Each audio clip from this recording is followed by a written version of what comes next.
Welcome to Review-A-SMACKDOwn. It's John Pollock and Wai Ting.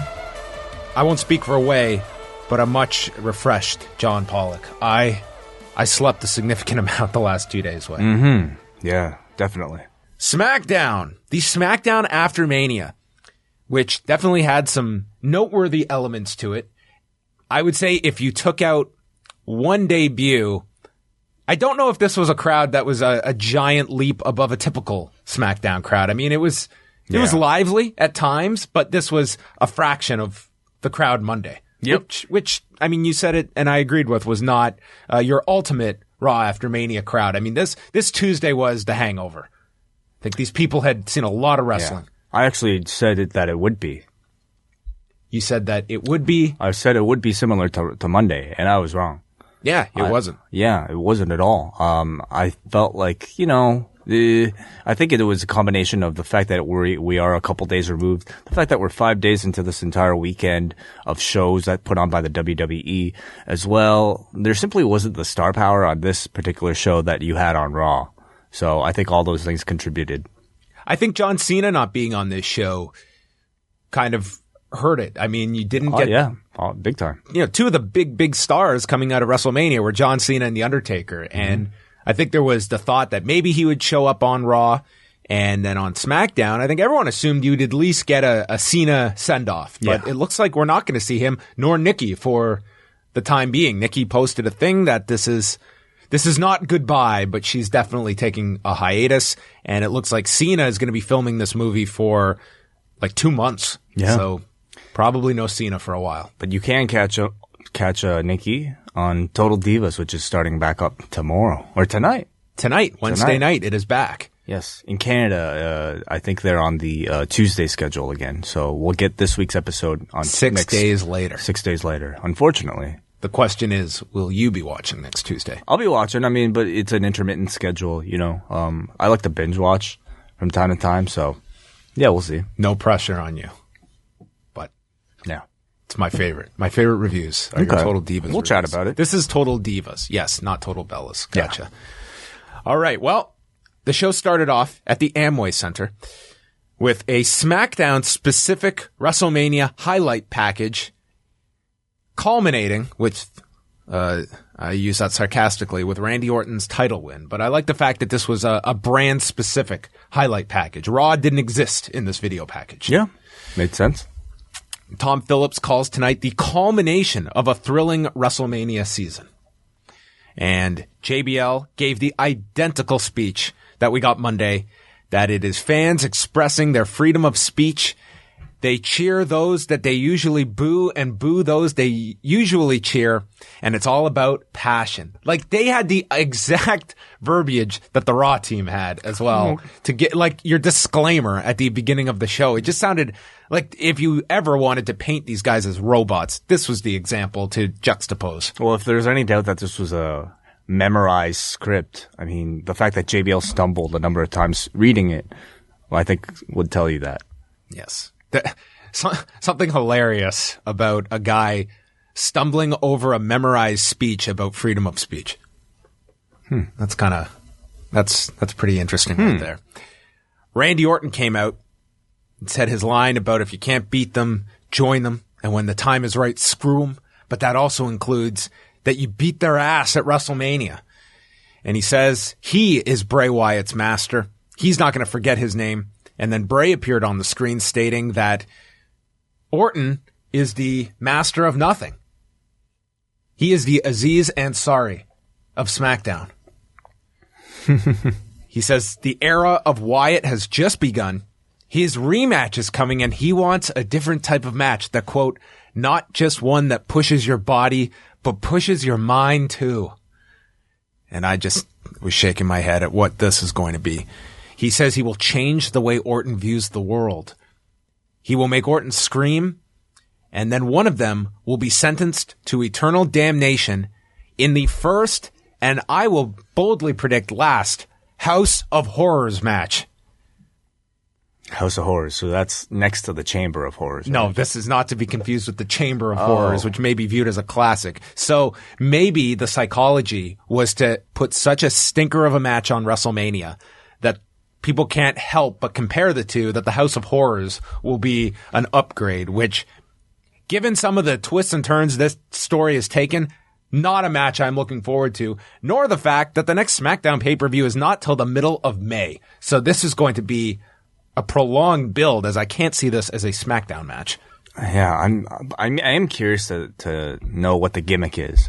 You know, we've seen what they're able to do at WrestleMania. A whole match around what might be a bunch of projectors. I kind of want to see that train wreck. Also, with the shakeup next week, I almost get the idea that they're teasing things to make the switches more impactful. And the first one, I mean, when you look back at Brock Lesnar and Braun Strowman, we had Dave Meltzer reporting, Brock Lesnar is not scheduled for Payback at the end of the month.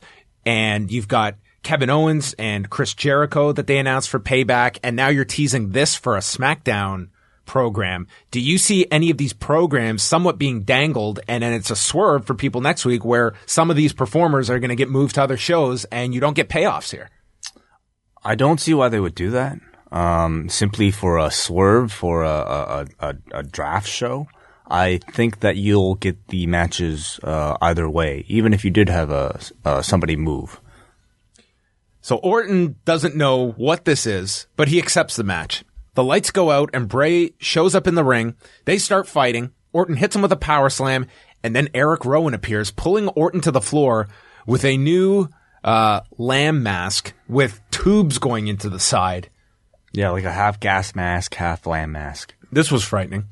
And he helps Bray. Luke Harper runs down, blocks his sister Abigail, and hits a boot to Bray, sending Bray and Eric Rowan to the floor. And that would be our main event tag match. The return of Eric Rowan. Yeah.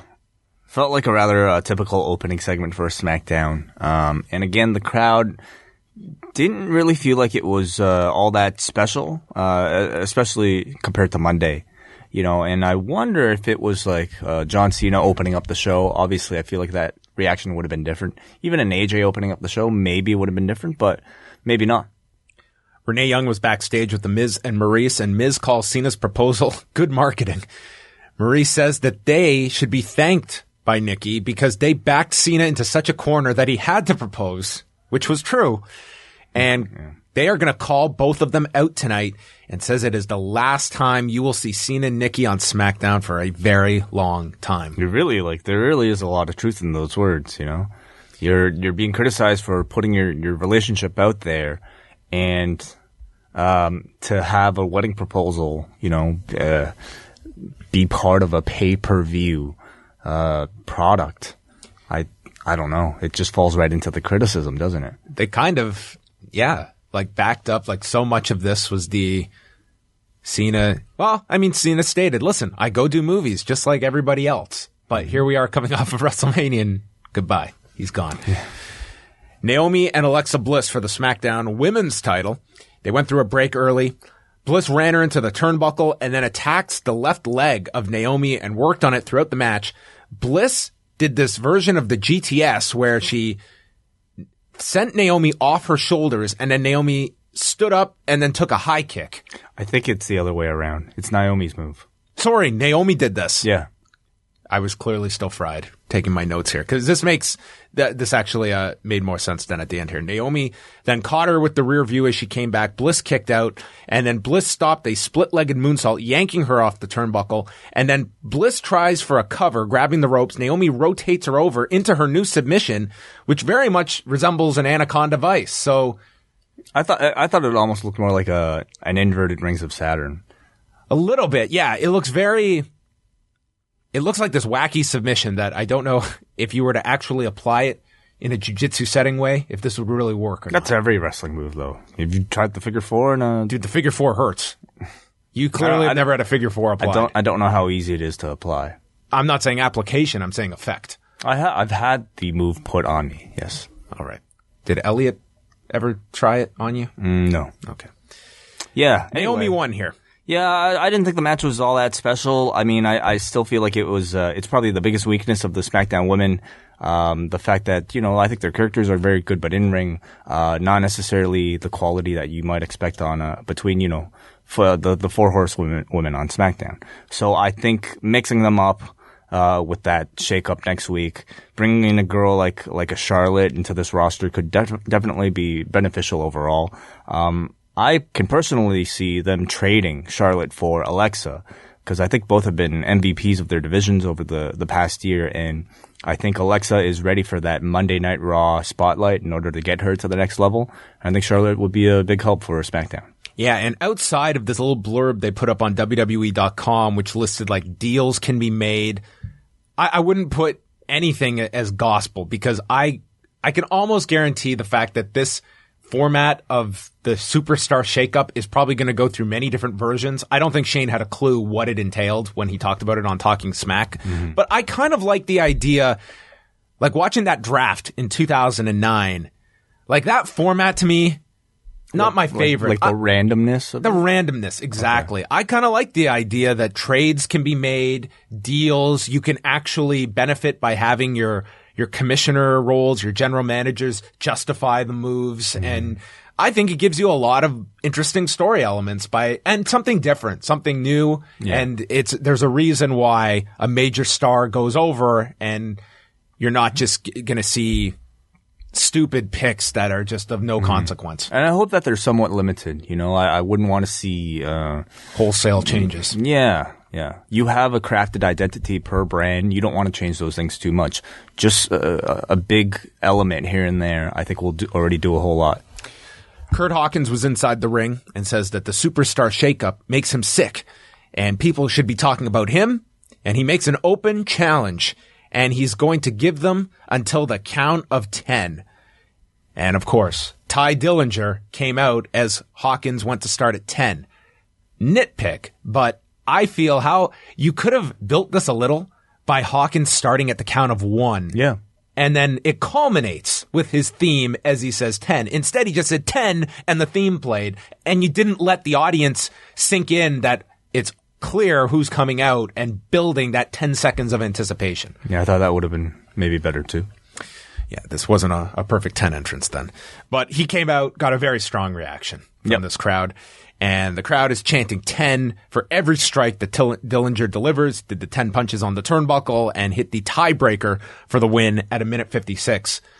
The big question is whether the term Ushigoroshi is now officially gone with the tiebreaker. Phillips called it last night, or called it at Mania in the Shane match. But now that you have a guy with it named the tiebreaker, maybe that term is gone now. It's exclusive to Goto. Yeah, I could see maybe Cole calling it with what am I saying? If AJ moves to Raw, I think that. But I don't know if AJ will still do it now that it's Tye Dillinger's finisher. So I thought a good debut. Great reaction from this audience. But now it's all in the follow up, because especially for a guy like Tye Dillinger, I personally don't see him moving too far up beyond maybe the mid card. We'll see. Dasha is backstage with Mojo Rawley, wearing a suit with Zubaz lapels. One of the most hideous things I've seen. He says he was there to watch Rob Gronkowski win the Super Bowl, and now he got to see him win the Battle Royal. He hasn't slept since Sunday. And he talks about Andre the Giant, how he could have drank a barrel. And Andre was also great with the women. And he wishes he could have seen Andre on the dance floor when he was partying after Sunday. He calls it the best night of his life. He worked his whole life for this. And he asks if Dasha can feel it. She says she can't. And he says, well, that's okay, because Andre can. This was a little confusing. I didn't know what this was. Yeah. He went from the crazy hype character to then he got very serious. And then we had Dasha just like stopping any flow to this at the end. Yeah, it was serious to party animal, then back to feeling sad, and then back to being party animal, all while talking about Andre. He showed some range, but I think I left it quite confused. Yeah, I'd go range to strange would be the best recap of this. They gave us a fact that WrestleMania was the most social event in WWE history. Congratulations. The Miz and Maurice came out as John Cena and Nikki Bella, who I totally bought this was John Cena coming out. I think the audience, a good chunk of them, probably couldn't tell. I think it was a good 30 seconds that the audience tuned in because they were looking at a distance, whereas we at least got to see the close-up, and immediately it was The Miz. The Miz and Maurice, their use of Cena and Nikki's mannerisms were incredible here. Everything. And like that waddle you talked about of John Cena's running, that's awesome. Miz was just so great in just the run to the ring. Oh, he got his posture down, his gait, his pace. Perfect. It was very funny. Miz, on his way down the ramp, holds up the little do-rag that Cena usually brings out and says, "I wonder what people really use these for." Miz is just acting all stiff, and he's trying to stand. The crowd just loved this. When they clued in that it was Miz and Maurice, I mean, this was just fantastic. Nikki is wearing a giant ring pop-sized fake diamond ring. Miz says rule number 1 is you can't say Cena sucks, which instantly began that chant. And then in his monotone voice says he loves Nikki as he awkwardly put his hand on her cheek. Maurice has the giant ring on. And says that he and Nikki are leaving the WWE and going to Hollywood, and then said, "No more Cena," which started another chant. And as they were going to exit, we cut to a violinist on the ramp. The lights go out. He starts playing Nakamura's theme, and then the full theme just reverberates throughout this arena as this crowd went insane. Easily the biggest reaction on the show, and just a fantastic entrance by Shinsuke Nakamura, and a huge Nakamura chant. And this was no words, just posed in the ring, and his theme played him out while Miz and Maurice were just on the floor for all of this. But I don't think you could ask for much more in this situation. Huge ovation. I thought a really cool way to debut the guy. It felt like a really cool moment. But I was a little confused at why he did it, interrupting The Miz. There's no interaction with The Miz here. And I think I was a little disappointed that there wasn't a little bit more, whether it be some physical interaction or maybe Shinsuke grabbing the mic and actually saying something. I was a little confused why they would do it during the Miz segment. Yeah, maybe this is going to be Nakamura's first program. Okay, then why not tease something right then? Well, he interrupted him. He's upset the Miz. Nakamura was sick of this. He's a Cena guy. Didn't really show the Miz being all that upset. He just left. Well, that can be the follow-up. Miz is going to respond to this act of disrespect, taking his moment away from him. We'll see. We'll see how the program turns out. But, while I didn't think Nakamura needed to spend a whole year in NXT, I also don't think an ovation like this would have occurred without some time in NXT, where he was able to gain a lot of hype and exposure to a WWE audience like this one. I just can't accept that everybody in attendance tonight has a New Japan World subscription. You know what I mean? Well, it was definitely the right audience to do it in front of. Even this, I don't want to say subdued, but in comparison to Raw, it was. Everyone knew him, and it's still that mentality that even if you don't know this guy, even if you didn't watch him in NXT, you know that name, and it's a response that I think you definitely could have banked on. But I think it was clear it was a better introduction this week than had they said, let's save him for the draft next week. But I don't know. Maybe he would have got a reaction close to this in most cities. Like, I think regardless, people would have reacted big to his first main roster debut. So Nakamura had kind of been earmarked for SmackDown for quite a while. Like, his name had been kind of in the discussions for this post-Mania call-up for some time. And I think that there's a lot of opportunities for him on SmackDown. And I don't know about you, Wai, but the first time him and Brian are on Talking Smack together is going to be something. That'll be cool. And Samoa Joe. Well, Joe's on Raw. You don't know that. Well, could change next week. You're right. Could all change. Dean Ambrose and Baron Corbin had a street fight, non-title match. They went to the floor. Corbin was sent into the WWE universe, and Ambrose hit a elbow off the barricade. We come back from break, and all of a sudden there's all these chairs in the ring. There's a table in the corner, and Corbin slams Dean through that table. Corbin whips him with a strap, sends him face first into a chair in the corner. Corbin runs into it after Ambrose sidestepped, and then Ambrose is whipping him with the step, hit an elbow to the floor. Corbin gets placed on a table, and Ambrose goes to the top, and an elbow puts Corbin through the table. Ambrose climbs back up, and Corbin throws a chair at him, causes Ambrose to fall, and hits the End of Days to win the match. This was significantly better than their WrestleMania match, and, I mean, these guys worked really hard on this show coming out of Sunday, but you know what? That was not all of that intensive of a match on Sunday it was a 10-minute TV match. Mm-hmm. Yeah, you look at a match like this, it was a fun street fight. Might have been better at Mania, but in the end, you know. I wouldn't have wasted a street fight on your kickoff show like this. Yeah. That would have detracted, I think, from stuff you were doing later on the show for more important matches. Yeah, I think better to put it on TV afterwards where you get more value out of it. I was surprised that this wasn't for the title. Well, Corbin's now he's got to work his way back to a title shot. He wasn't the champion going into WrestleMania. I guess so. So he gets a title shot next week then? With an extra stipulation added? Yeah. We're going to get that forklift match. I really feel we could. Okay. Shane McMahon came out, and Shane was choked up here by the crowd chanting, "Thank you, Shane," and he said how much that meant to him. And he goes to talk about the superstar shakeup and that Raw talent should be praying that they end up on the SmackDown roster. AJ Styles comes out, a messed up left eye from Shane O'Mac at WrestleMania. He says he doesn't want to go anywhere. This is the house that he built, and he owes Shane something. And like I predicted, the hand came out, and they shook hands, and AJT's going to hit him, but didn't, and they just had a smile between each other.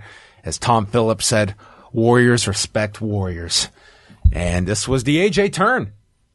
That's how I kind of took it, you know.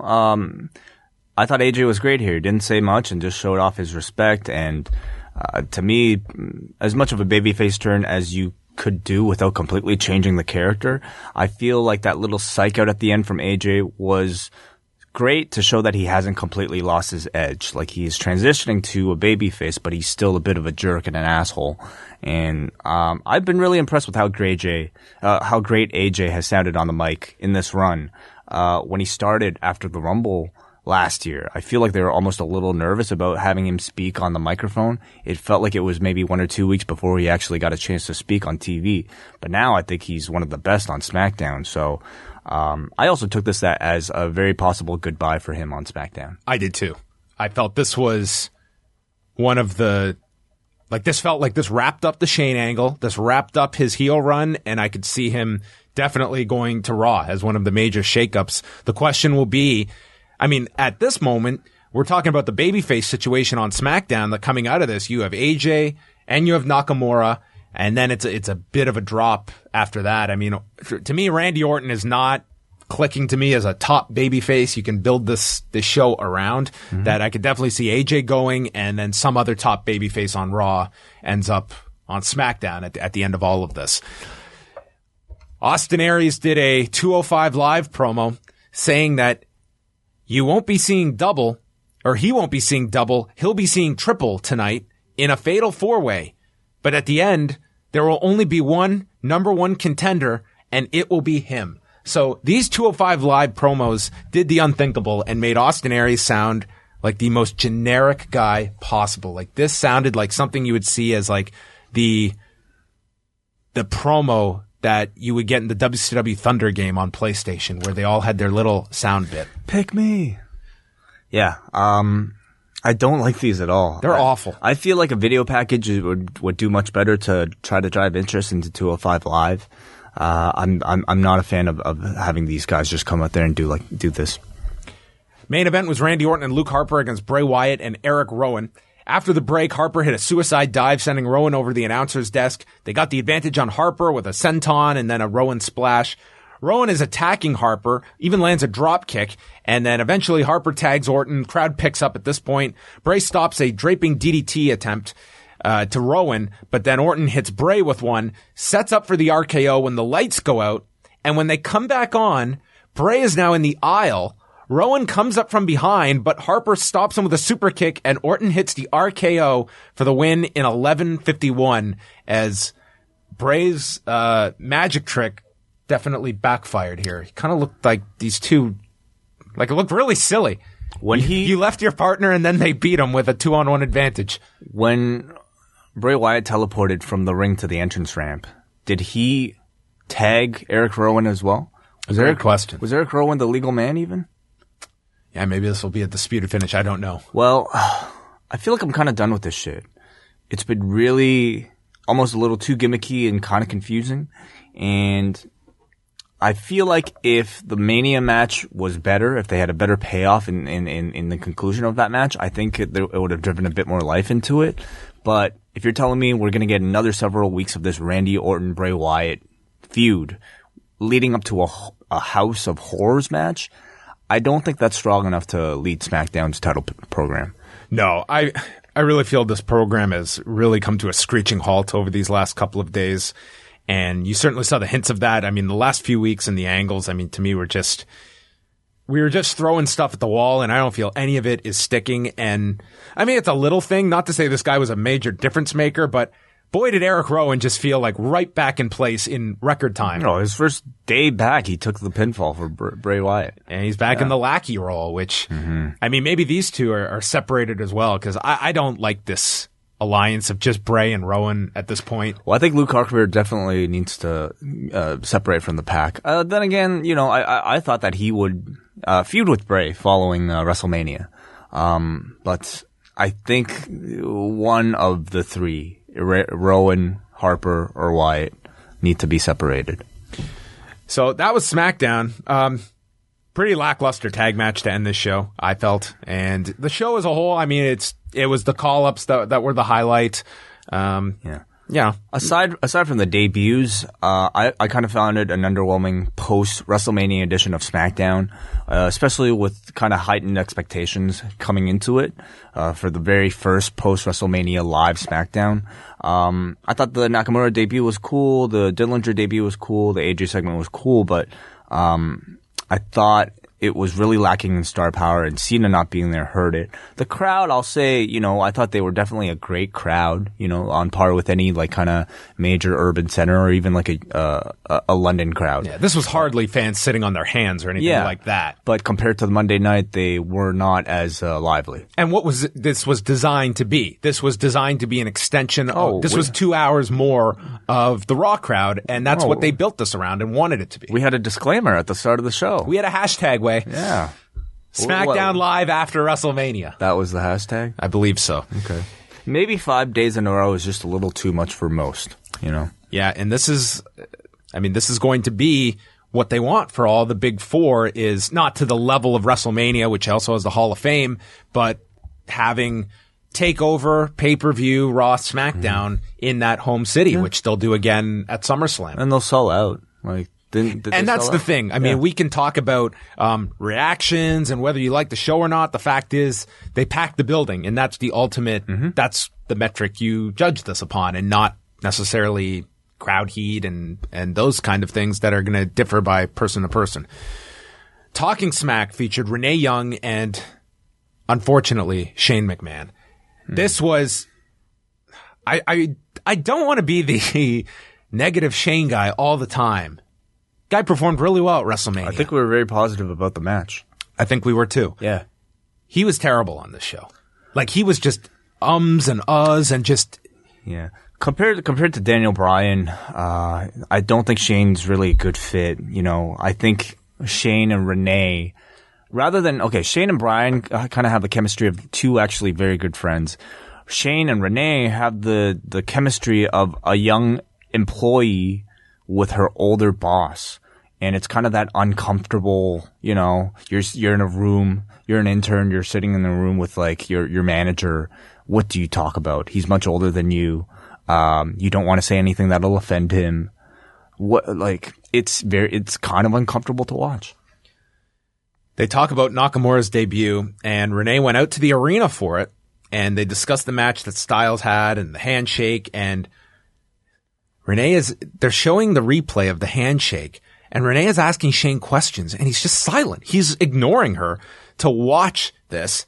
And my God, like, AJ Styles did a great job with Shane, but I would argue that Renee had a bigger task here of carrying these 28 minutes.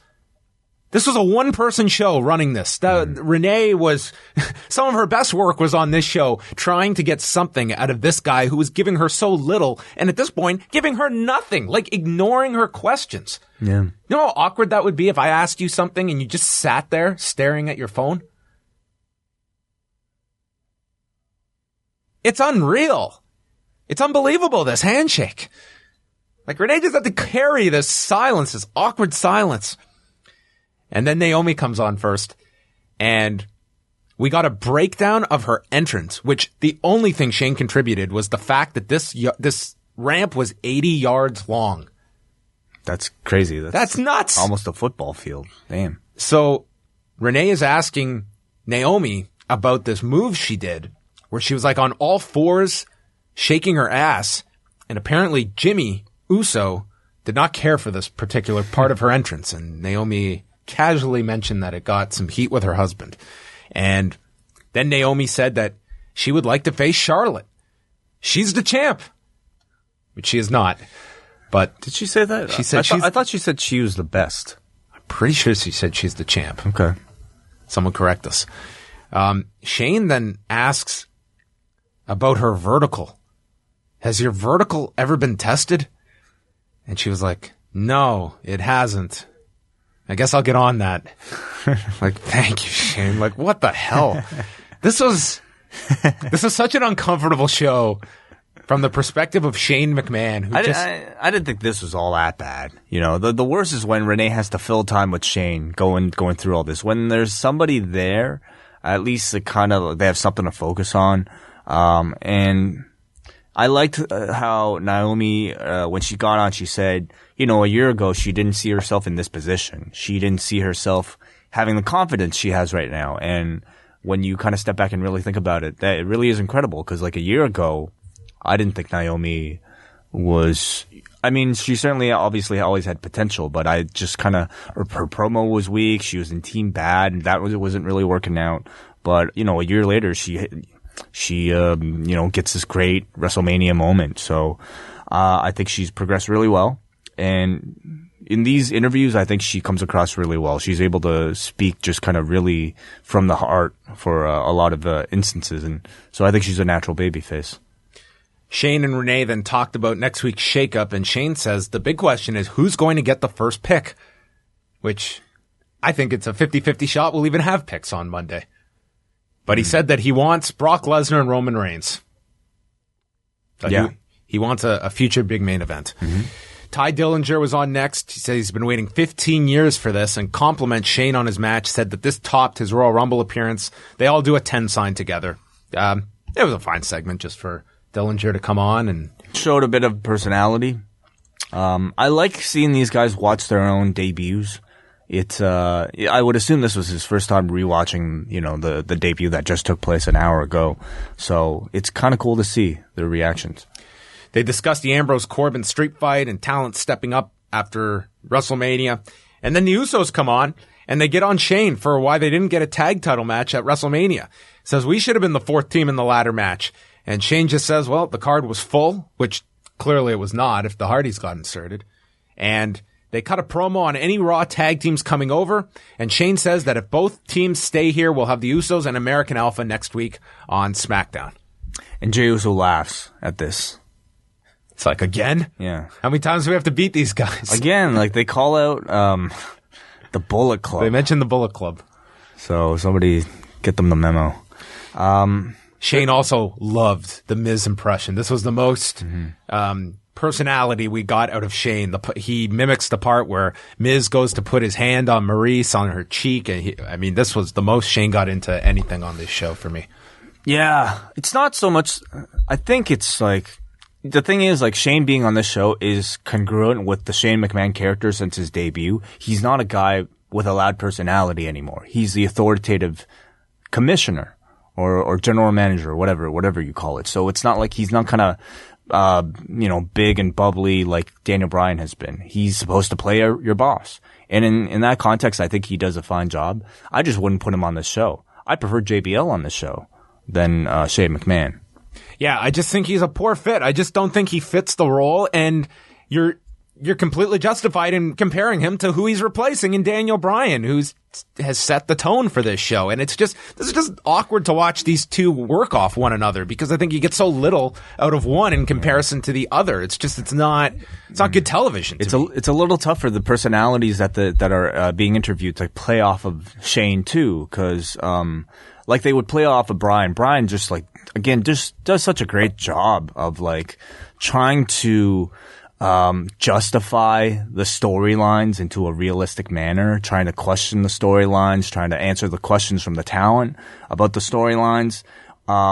Whereas Shane, he tries to do that, but like, let's say, the Usos today, they came in, big personalities. Also, they came in a lot more heelish this week, which I really appreciated. Yep. Yeah, this wasn't it's a good point. It wasn't their typical Talking Smack appearance. But, they're a lot of fun, but like them speaking against Shane is like, them basically speaking against a brick wall. And they didn't even come across all that interesting or substantial at the end of it all. 205 Live was our final hour of viewing here. The culmination. This was the true culmination. 205 Live. Everything built to this. Brian Kendrick came out to address Akira Tozawa, Wai's feud of the year. Lesson number 10, which led to 10 chants, says that it's not about athleticism, but about psychological supremacy. So we got Akira Tozawa and Brian Kendrick for the second straight week. So if there are 10, this was lesson number 10, it means it's been 10 different segments I've seen. At least. In 10 separate weeks. No, it wouldn't have been that long. We've had some overlap with Raw and 205 lessons. It's felt like 10 separate weeks. This felt like the 10th match between these two. Tozawa hit him with a penalty kick and a senton for a 2 count. The ref separates them in the ropes, and Kendrick pokes him in the eye, tries for the captain's hook, but then goes to a camel clutch. Tozawa lands on his feet from a suplex, hits him with a forearm, running boot in the corner, a Hurricane Rana, sent Kendrick to the floor and hit his headbutt suicide dive. Kendrick then complains about an eye poke. Tozawa comes off the top and then injures his knee upon landing. The referee is checking on Tozawa as Kendrick turns his back, and then Tozawa pops up and executes a roll-up, pinning Kendrick at 520 as Tozawa says that he just taught Kendrick lesson number 1. And we're right back at the start. Oh, man. All right. Holy Christ. Well, this is just a running joke. This is the opposite of Emma, where you're just wondering, when is this person going to show up? This is, when is this feud going to disappear? Yeah. But I'll say, for 205 Live, this crowd was certainly there, and they were with this match. They're definitely cheering on Akira Tozawa, doing a lot of the ahs. This might have been one of the better crowds for 205 Live, certainly. Everybody kind of felt familiar to this audience, and they reacted well to the matches themselves. I thought Tozawa showed some good personality here. It's, when you think about it, like, he is sort of leading the pack of the Japanese talent that are coming into the main roster from the company, and I think there are going to be a lot more to come. Obviously, Nakamura made his debut, maybe Asuka will at some point, and then a number of talent from coming in from Stardom for the girls. So it's interesting to see how they push Tozawa with his English ability, and you could assume that he speaks a bit more English than Nakamura, but yeah, I'm also curious how they'll push all of these guys with their limited English. Maybe Shinsuke is going to get an interview segment of his own. Okay, and we'll go from there. Oh, okay. I thouuld you'd have a no punchline. Witty name for it. I was actually trying to come up with one in my head. I'm trying to think. Shinsuke. Boom mic aye. So instead of a boom mic aye, and you just have a boom mic over top. Okay. Not my best. Rich Swann and Oni Lorcan, who came out, and it wasn't made clear if this was a call-up or if this was just a one-off. He had an NXT graphic. Like, this Titantron was an NXT logo. Well, then it's probably, they've done this in the past with guys.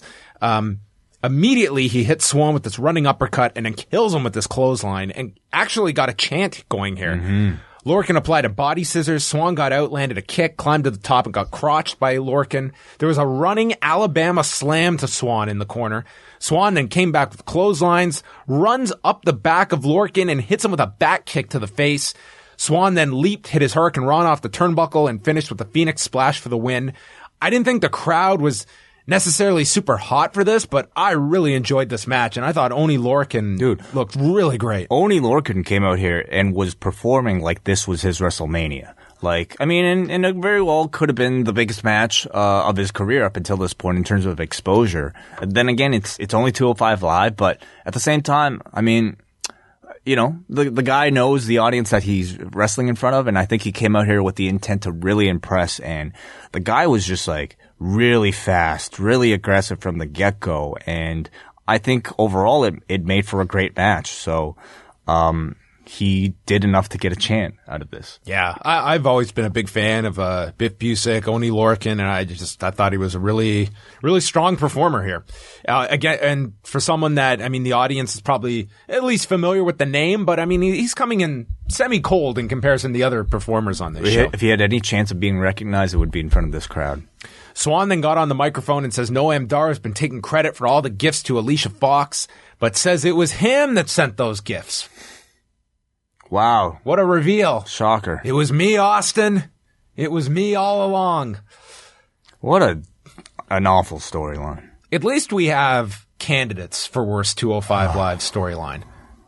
Yeah, there's no shortage of them. Drew Gulak stops Mustafa Ali backstage and says he had a thrilling match on Raw, wonders how Ali would have fared though if he fought more conservatively, and suggests that Ali do so tonight. Ali's not buying any of this. Gulak says that change is coming and calls his style unfit for 205 Live and says that Ali should want to be on the right side of history. Do you think Drew Gulak saying that change is coming, means anything in the grand scheme of things for 205 Live, or is it just something for his character to maybe debut, I don't know, a new gimmick or something? I feel it's building to some kind of big angle being shot that's led by Gulak, perhaps. Maybe he's going to have a stable of guys or something like that. I don't know. It just seems like it's a tease for a big angle to be shot at some point, which I'm not opposed to, of something of importance on 205 Live, but I don't know.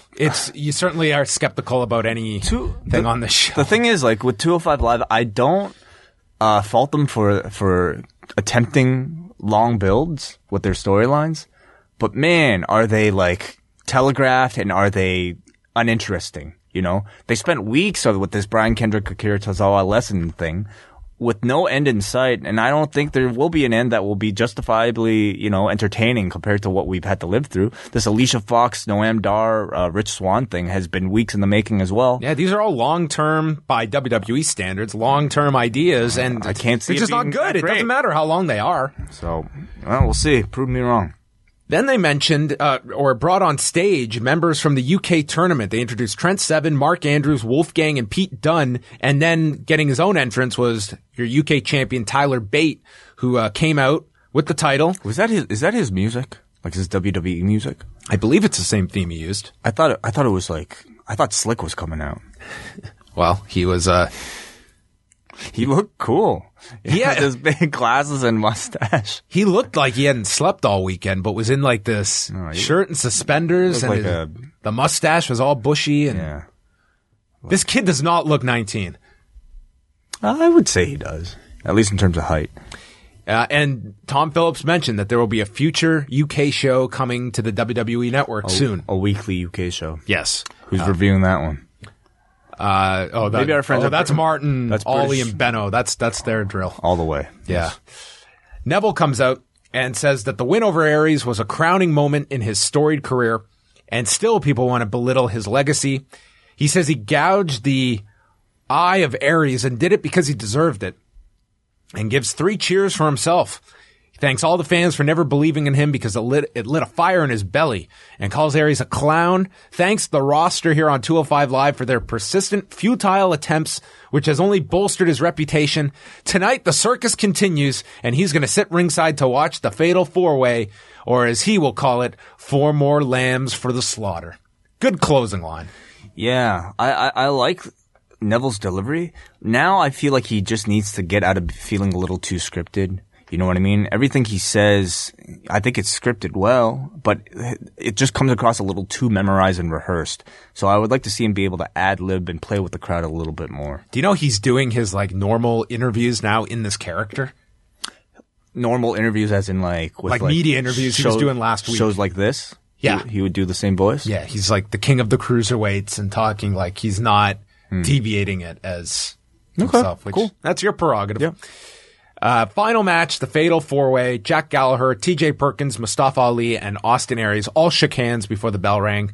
Perkins landed a tornillo to the floor. Gallagher then lightly kicks him off the apron to the floor. Perkins hit this combo bulldog clothesline to Aries and Gallagher. Gallagher did his headstand in the corner, got knocked down by Aries. Aries was selling his eye after he got this drop kick applied. This following a last chancery to Perkins, which was broken up by Ali with the drop kick. Ali did this triple neck breaker spot, and the crowd started chanting for Ali here. Aries and Gallagher did a double superplex to Ali while they were standing on the back of Perkins. It looked cool.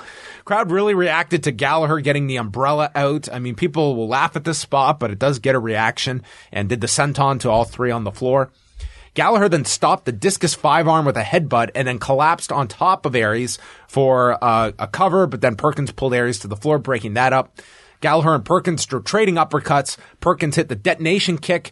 Gallagher then headbutted Perkins, and upon hitting this, Gallagher fell to the floor, and Aries capitalized, hitting the staggered Perkins with the discus 5-arm and pinned him in 11 minutes and 24 seconds, with Aries squinting his eye from the selling the drop kick to the face. And Aries is your number one contender again. This is the final televised match of the weekend. And I thought it was awesome. The crowd was certainly there, even after 5 days of WrestleMania programming. And man, I feel like this match was probably technically in-ring better than maybe anything we saw in WrestleMania. I'm saying not in terms of reaction, certainly, and not in terms of star power. But if you're just taking a bunch of nameless bodies and putting them in the ring, what was the best match? This was a better match than a lot of what we saw. So I thought a really good 205 Live, supported by great wrestling and a great crowd. Yeah, tough spot to be in. I was definitely feeling it during 205 Live. Like I was ready to wrap up this WrestleMania stuff. But hey, hangover time for sure. Yeah, it was definitely that. This was the hangover when you've got to get up and do something in the morning. So tonight there are actually NXT tapings. Yes. Correct? Yeah, they're continuing with NXT tapings, and anything announced for those that you know of? I don't think they've announced anything. Not that I'm aware of, but yeah, we will have any news and notes from that on the site later tonight. So let's go to some feedback. This is what everything was the culmination for our feedback. Oh, yes, the main event. Yeah. Chupacabra. Part of me was expecting Wyatt to challenge Orton to a buried alive match because of the maggots in the ring the other night, but we're getting a House of Horrors match instead. Is Jim Herd secretly running SmackDown? Also loved Eric Rowan's steampunk sheep mask. I thought the Rich Swann Oni Lorcan match was very solid and enjoyable. You can tell they're familiar with each other from their PWG and NXT days. Do you guys think we will see title switching brands next week during the shakeup? The only titles that can foreseeably switch would be the IC and the US. I can see the tag titles changing. But they're brand specific. They're colored, the colors of the brand. They're called the SmackDown Tag Team Championships and the Raw Tag Team Championships. You can redesign the straps. Again? You can change... No, you're just changing the color of the strap. But the names are SmackDown World Tag Team Championships. The belts shouldn't change. I do feel that it would refresh things. I think the Hardys on SmackDown would be a positive. Why? Because, as I said, especially if you're taking AJ away, that's a big babyface act to have on SmackDown. And I think there's definitely singles runs for both of those guys, in particular, Jeff, that would be of assistance. And I think the Usos going to Raw would also help them with some new teams. But you bring up a good point about the titles. They've kind of put themselves in a corner where it doesn't make it that easy. I don't think there's a chance you switch Lesnar and Orton. I think they're going to stay on their brands. That doesn't really make sense. How about Kevin Owens and Dean Ambrose? I think definitely a possibility. In fact, I think Ambrose really needs a move and I could just as well see Owens going to SmackDown. I think that's possible. And other than that, any other champion none of this has really been explained. Like if they're going to move the cruiserweights, I just don't think it makes a lot more sense to have them on SmackDown, but in other ways it doesn't because that's a crammed show every week. Can you shake up and switch a whole division? They've left, if they can do deals, they can do any of this way. Well, I don't think that any cruiserweights will be moving because the whole intent of putting the cruiserweights on Raw are number one, to fill up that extra hour. Number two, to lead up to 205 Live. So I don't think that they probably shouldn't even be eligible. Well, probably a lot of different, there could be announcer changes. I mean, they can do anything. They haven't put any specifics about the format, and they're probably playing around with stuff now. And stuff will probably change a million times between now and Monday. We get a Paul from New Jersey. You know it's bad when you can't get a pop in your own hometown. Alexa Bliss got a much bigger reaction. I want to like Naomi, but I find there is nothing to grasp with her. What do you guys think of her? She seems like a transitional champion to me. I think with Alexa, she does some very good character work. I think in the ring, she's still... Sorry, he's asking about Naomi. Oh, about Naomi. I thought it was Alexa. Naomi... I thought the reaction was decent tonight. Like, nothing like WrestleMania. But, like, at WrestleMania, she got a very good reaction. Yeah, I wouldn't put too much stock into anyone's, specific reaction on Tuesday. Like, I think, unless it was a big deal like a Nakamura, I think everyone was kind of subdued here. No, I think Naomi, she's definitely broken out with her personality stuff that people are getting into her. She works a very athletic style, which is generally appealing. I mean, certainly you're not putting her at the top level of the women, but I think that she's starting out, she really is, despite being in the company longer than a lot of the girls in that division. But I think what's appealing about her that entrance really is getting her over. I think, she's got an athleticism that I don't think, that vertical. Wait till we get the measurements on that vertical, John, and then, we can really exploit it. But, she's, she can do a lot, but I don't think she has that in-ring experience that I think is necessary now at a level like this. But, hopefully she's on her way, and hopefully with a different talent that she'll get to work with in the coming weeks, she can actually get better. But to me, that's the biggest question, is how well she could do in ring. Because that level of in ring in the WWE for the women is about to get a lot higher. Okay, I'm gonna go down here to Lay. The video package for Aries and Neville was amazing. Way to highlight an awesome match. Yeah, that's what kicked off 205 Live, was that video package just for their match. Nakamura and the Perfect 10 are great additions to SmackDown. I'm hoping Cena stays and wrestles Nakamura. Even though I'm missing more Ronaldo, it's always good hearing Corey Graves and Tom Phillips call matches. They have really developed their chemistry together thanks to their time in NXT. Do you think the rhythmic Tozawa chants will be as over as the 10 chants? You can literally do anything with the chant, i.e. New Day sucks, Do I think the chants will be over as much as the 10 chants? Well, they're not. They're not as over. They're not as over as the 10 chants. That's a weird question, though, because I think the 10 chants are over. That doesn't mean Tye Dillinger will be over. You know what I mean?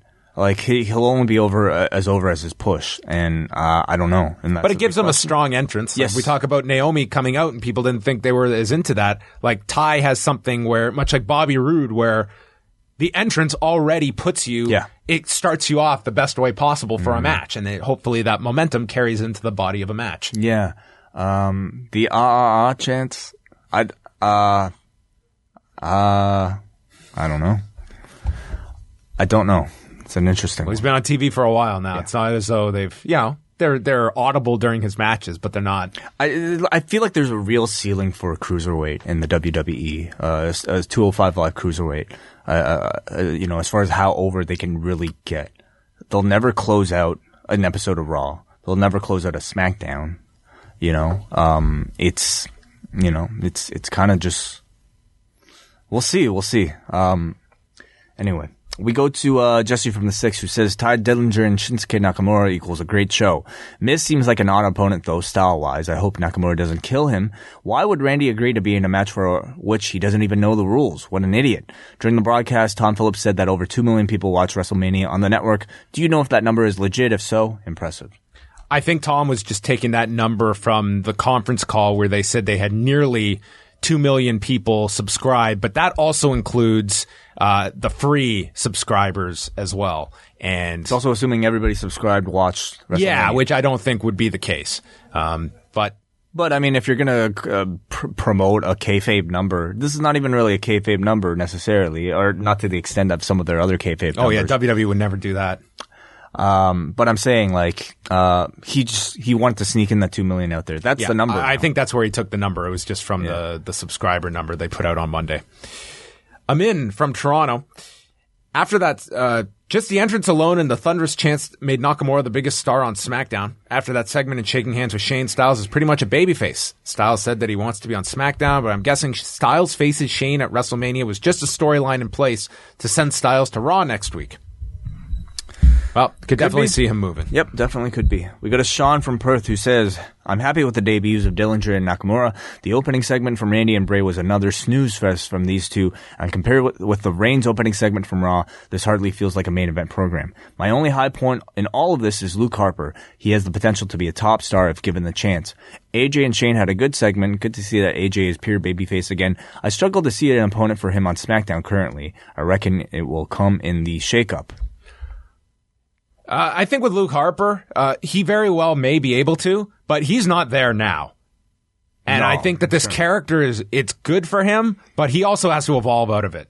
Yeah. Like he's in a place right now where you could not put this guy in a main event position now. He needs the same makeover that Braun Strowman had after leaving Bray Wyatt.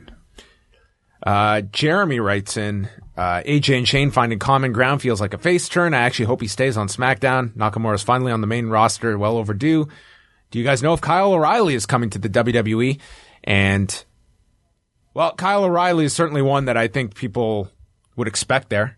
There's no sign that he has signed or anything like that, and does have upcoming dates with Evolve into May, at least.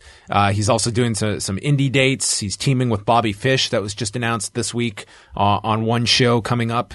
So, I mean, he's got dates, but the fact that, I mean, he is out there, and he is someone that, I mean, you heard Hunter on the conference call. He praised Kyle O'Reilly significantly, which I think you could definitely look at as kind of the seeds are planted that you could certainly see him showing up.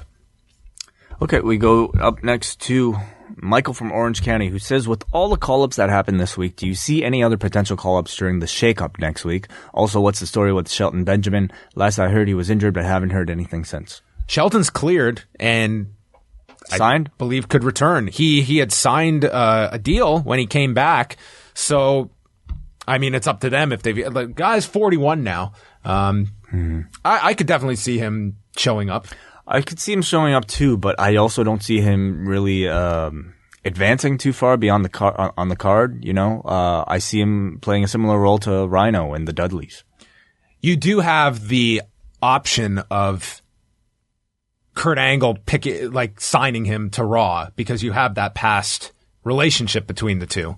Sure. That's an easy storyline to reintroduce him, where it would maybe make more sense on Raw than SmackDown, where the vignettes aired. But why would he pick a guy if he wasn't intending on pushing him? And I just don't see Shelton getting pushed, you know, in favor of some of their younger homegrown guys. Let's go to Raz from BC. SmackDown was pretty solid. Ambrose and Corbin had the match they should have had at WrestleMania. Miz and Maurice were very good again and kept their momentum going. I find the Orton-Bray feud very boring now. Harper is the one I'm most interested in. Ty's call-up was a little surprising as it seems his feud with Eric Young and Sanity was not over, but they can probably continue that with doing double shots on both shows. It was amazing to see Nakamura, one of Japan's greatest wrestlers of the last decade, finally on WWE's main TV programming. It will be interesting to see how WWE books him and his run turns out post-NXT. Who do you guys think should be his first program against on the main roster? It could seemingly be anyone after the shakeup. I seriously, if they're both on SmackDown next week, I'm fine with a Miz program with Nakamura. I think Miz is the perfect foil for Nakamura and just run down this guy's career. What would he say? Well, yeah. How would he dress up as Nakamura, do the entrance? Maybe bring in I don't know, Okada, and have Maurice play Okada. He brings out a midget Shinsuke Nakamura on Miz TV. Okay. It's really interesting because, I mean, you assume Miz will have to do all the talking. Listen, getting away from comedy though. Yeah. I mean, Miz has tons of fuel for a great heel series of promos of anything you've done outside of here is the minor leagues. Sure. You're not a real wrestler until you've competed at this level. Yeah. I don't care about your G7s or your G9s. Who I would have speak for Nakamura though or at least be somebody who can do a bit of talking for him, is Daniel Bryan, who I think is perfect, and Bryan will obviously, has some history with Nakamura, can promote him just incredibly, and already has that built-in feud with The Miz. So, I think there's a potential doing that. All right, let's finish up here and go to Randy in Melbourne, who wants to know who are the top 3 from each brand that need to be involved in the superstar shakeup, and who do you see any true main eventers being involved, or is it just a shakeup of upper mid-carders and women? No, I think you'll see main eventers switching. Yeah. One other thing, we disregarded the idea of Orton and Brock switching. If you are wanting to get to Brock and Roman, and coming up with a logical reason to not get to that for a long time, could you see Brock going to SmackDown? Yeah. And conversely, Orton either loses the title or goes to Raw. I think Orton can. Yeah. I think he and Bray are maybe due to be split up. Because then you could do this House of Horrors deal where Orton loses to Bray and Bray goes to Raw with the title, and Brock's on SmackDown, and yeah. Possible. I just feel like for the amount of money that they're paying Brock Lesnar, I feel like Vince would want him on Raw. Same with Roman Reigns. I think he wants his 2 favorite toys, Roman and Brock, to be on the same show, his flagship show. Yeah, but I mean, SmackDown is a really important show now too. It's on the USA Network. It's like, that's the outlet that is paying you this, and it freshens up SmackDown to have Brock there. It would. Especially if when you look at the fact that Cena's gone and Brock's doing more dates, there's definitely a compelling argument to put Brock Lesnar on SmackDown, and it keeps him logically away from Roman Reigns. Because if you're not getting to that until WrestleMania, it really is difficult to avoid this. Like, from a pure sports perspective, why wouldn't Roman be the number 1 contender after beating The Undertaker? And you have to justify 12 months of this guy not getting a title shot? Sure. The more I think about this, the more I see that as possible. I'm actually more interested in putting Roman on SmackDown. I feel like, I don't know. I feel like in the end, it doesn't necessarily make that big of a difference, but like, I feel like him being on SmackDown feels like a great place for guys to really find their voices, to like kind of almost rebrand themselves. And I think Roman, during this transition phase, could really benefit from the writing on SmackDown versus Raw. Yeah. I think Brock and Roman splitting is very possible. I think almost you need to do it. So we'll see. His second question is, can you think of a storyline reason that Orton and Harper can now act as a cohesive tag team? Well, I mean, Orton... They both hate the same guy. Yeah, they have mutual enemies, and therefore, I mean... Wrestlers are very forgiving of one another when they can find a common enemy. They probably had a big talk backstage. Maybe Luke Harper wrote this long letter and sent flowers to Randy Orton and just said, "Sorry, bro." Because I don't think the Luke Harper character does email or like WhatsApp. Right? Yeah. Hey, yeah. Randall. Speaking of that, let's go to Randy. Not in Melbourne. Okay. He just butchered the spelling of Nakamura here. Sure, a promo can say a lot when you say nothing at all, but the one I feel needing anything, just to give it a direction. Was Nakamura defending Cena and Nikki? Was he challenging The Miz, or did he just happen to be the next superstar scheduled to come to the ring and his violin player started playing a little early before Miz exited? So though Nakamura's entrance was perfection, unfortunately it fell off from there for me. I think it was all in the appearance. The appearance was what you were getting Tuesday, and that's a reason you get the explanation, you get the program in the weeks to come. I didn't really have any issue with it. I actually agree with Randy here. I felt like it needed a little something more, whether it be some type of stare down or some type of, punking out of Nakamura to The Miz. I think it just needed that extra one thing to make it really a home run segment. Is that it? And yeah. All right. Thank you, everyone, for your feedback to the Tuesday night's programming in Orlando. Bringing the show to a close, but don't fret. We will be back later this week. Friday, we have got the live Review-A-Wai podcast, which won't be live on Friday, but it was live when we recorded it, which I guess is appropriate and true of all shows we do. A lot of surprise guests from our extended live audio wrestling podcasting family.